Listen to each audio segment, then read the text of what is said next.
اب کون سے ایسے کام ہیں جن کا کرنا فطرت کے اندر داخل ہے؟ صحیح بخاری اور صحیح مسلم کی متفق علیہ حدیث ہے کہ آپ صلی اللہ علیہ وسلم نے ارشاد فرمایا کہ 5 چیزیں فطرت میں داخل ہیں. 5 چیزیں. نمبر 1 ختنہ کروانا. اب یہ بھی گوشت کو بدلنا ہے, کاٹنا ہے, لیکن یہ فطرت میں داخل ہے. نمبر 2 زیر ناف بال صاف کرنا.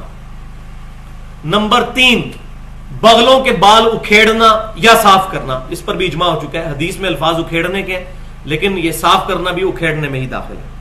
نمبر 4 ناخنوں کا کاٹنا. اور نمبر 5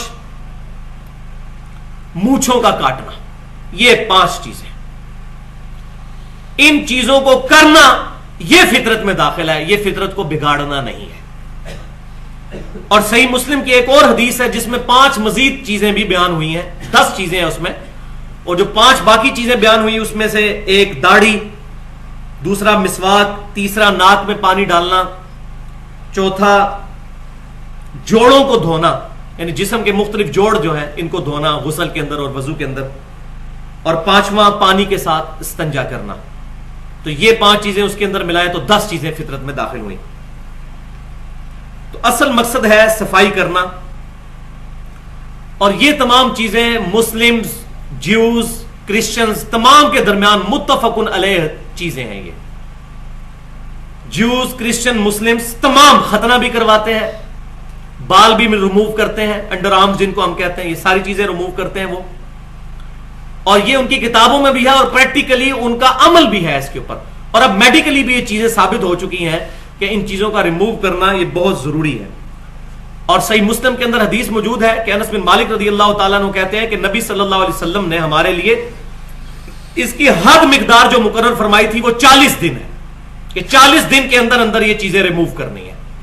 یہ جو عوام کے اندر مشہور ہے کہ چاول کے دانے کے برابر بال ہو جائیں اور یہ ہو جائے, یہ کوئی چیز نہیں موجود ہے. 40 دن کی حد ہے زیادہ سے زیادہ. کم سے کم سنت یہ ہے کہ ہر جمعے کو یہ بال ریموو کر لیے جائیں.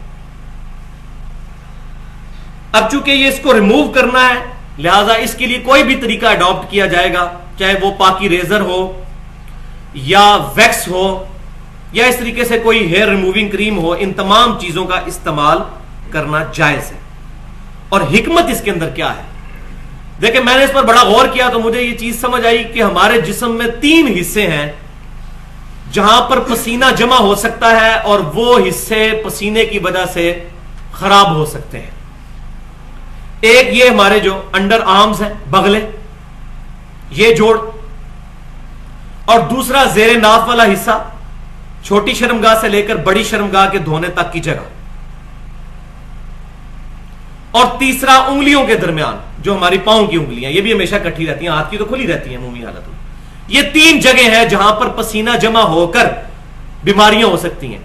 اچھا اللہ تعالیٰ نے کیسا اہتمام کیا اس کا کہ مسلمان کو حکم دیا کہ وہ یہ بال صاف کرے. وہ بال جب رہتے ہیں تو بدبو پیدا ہوتی ہے, اور عموماً ہم لوگ بھی غیر مسلموں سے جب ملتے ہیں, میں خود چائنا بھی گیا اور وہاں لوگ کہتے ہیں دیکھیں جی غیر مسلموں سے بدبو آتی ہے, اس کو وہ روحانی طور پر لے کے جاتے ہیں کہ جی یہ غیر مسلم ہے اس لیے. یہ ایسی بات نہیں ہوتی ہے. اصل مسئلہ یہ کہ وہ صفائی نہیں کرتے, ان بالوں کی وہ صفائی شروع کرتے ہیں, ان سے بھی بدبو نہیں آئے گی. چائنیز کی بات کر رہا ہوں, اہل کتاب کی نہیں. کرسچنز اور جوز کرتے ہیں یہ چیز, وہ بدبو اس وجہ سے آتی ہے. یہاں پر بال ہوتے ہیں, پسینہ اکٹھا ہو جاتا ہے تو وہاں سے بدبو آنا شروع ہو جاتی ہے.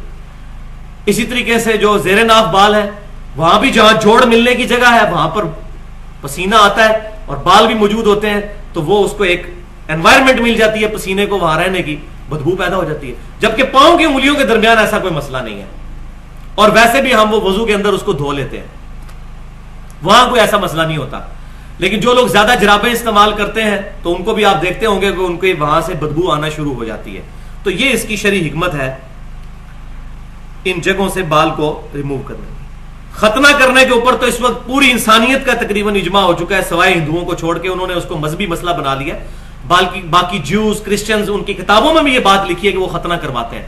ایون امریکہ کے اندر جب بچہ پیدا ہوتا ہے تو ہاسپٹل میں ہی وہ ختنے کر دیتے ہیں ساتھ ہی. یہ چیز مطلب اسٹیبلش ہو چکی ہے الحمدللہ. یہ جو شریعت کی چیزیں ہیں اللہ تبارک و تعالیٰ نے ان کو اسٹیبلش کروا دیا ہے.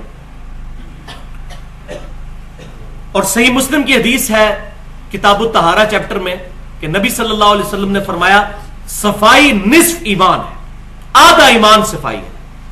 اس میں روحانی صفائی بھی موجود ہے اور جسمانی بھی موجود ہے. دیکھیں ہماری عبادتیں ساری صفائی کے اوپر تو ڈیپینڈنٹ ہے. وضو، غسل، کپڑوں کا پاک کرنا، یہ تمام کی تمام چیزیں صفائی کے ساتھ ڈیپینڈنٹ ہیں.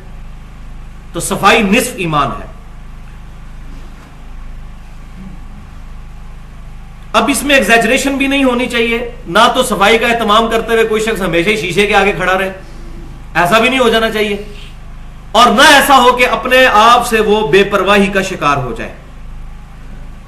بلکہ شریعت میں یہ چیز پسند کی گئی ہے کہ کوئی شخص صفائی اور ستھرائی کا اور پاکیزہ رہنے کا، خوشبو لگانے کا اہتمام کرے. صحیح مسلم میں حدیث ہے کہ آپ صلی اللہ علیہ وسلم نے ارشاد فرمایا کہ جس کے دل میں رائی کے دانے کے برابر بھی تکبر موجود ہے وہ جنت میں داخل نہیں ہوگا. والعیاذ باللہ. تو ایک صحابی نے مسئلہ ہی حل کر دیا. انہوں نے کہا یا رسول اللہ صلی اللہ علیہ وسلم، انسان تو چاہتا ہے کہ اس کے کپڑے اچھے ہوں، اس کی جوتیاں اچھی ہوں، کیا یہ بھی تکبر ہے؟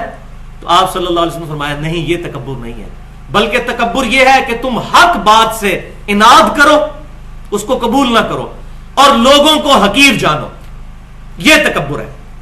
اور پھر آپ صلی اللہ علیہ وسلم نے اس کے ساتھ یہ بات بھی ارشاد فرمائی ان اللہ جمیل ویحب الجمال، بے شک اللہ بھی خوبصورت ہے اور خوبصورتی کو پسند کرتا ہے. یہ ہمارے نبی کی تعلیمات ہو سکتی ہیں نا صلی اللہ علیہ وسلم. تو فرمایا کہ اللہ تعالیٰ پسند کرتا ہے خوبصورتی کو. تو تکبر کیا ہے؟ حق بات سے اناد کرنا. کسی کو قرآن اور حدیث کھول کے بتا دیا جائے اور وہ بات قبول نہ کرے. ایک بندے کو بتا دیا جائے بھائی صحیح بخاری اور مسلم میں نماز کا طریقہ یہ لکھا ہے، اور وہ آگے سے کہ اتنے بڑے بڑے بزرگ میرے پاگل ہیں، مولوی پاگل ہیں، حق بات سے اناد کر لے، وہ متکبر ہے. اصل میں وہ قرآن اور حدیث کے منہ میں اب اپنا لقمہ ڈالنا چاہتا ہے. اور اسی طریقے سے دوسرے مسلمانوں کو حقیر جاننا.